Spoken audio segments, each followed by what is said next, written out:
এক যুবক প্রতিদিন তার মায়ের কবর জিয়ারত করত। একদিন রাতে এসে কবরস্থানে গেল। চারপাশ নিস্তব্ধ, অন্ধকারে ডুবে আছে সব কিছু। কিন্তু হঠাৎ সে দেখল তার মায়ের কবর উজ্জ্বল আলোয় ঝলমল করছে। ভয় নয়, তার মনে ভর করল এক অদ্ভুত শান্তি। সে মাটির কাছে বসে পড়ল। ঠিক তখনই কবরের ভেতর থেকে মৃদু কণ্ঠে আওয়াজ এলো, বাবা, দুঃখ করো না, আল্লাহ কুরআন পাঠকারীদের কবরকে আলোয় ভরে দেন। পরদিন সকালে সে এক আলিমকে ঘটনাটা বলল। আলিম হেসে বললেন, রসুলুল্লাহ সাল্লাল্লাহু আলাইহি ওয়াসাল্লাম বলেছেন, যে ব্যক্তি কুরআন তিলাওয়াত করে এবং তার উপর আমল করে, সে মৃত্যুর পর এমন এক আলো পাবে যা তার কবরকেও আলোকিত করবে।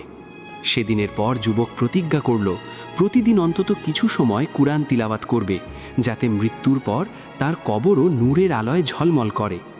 বন্ধুরা, এরকম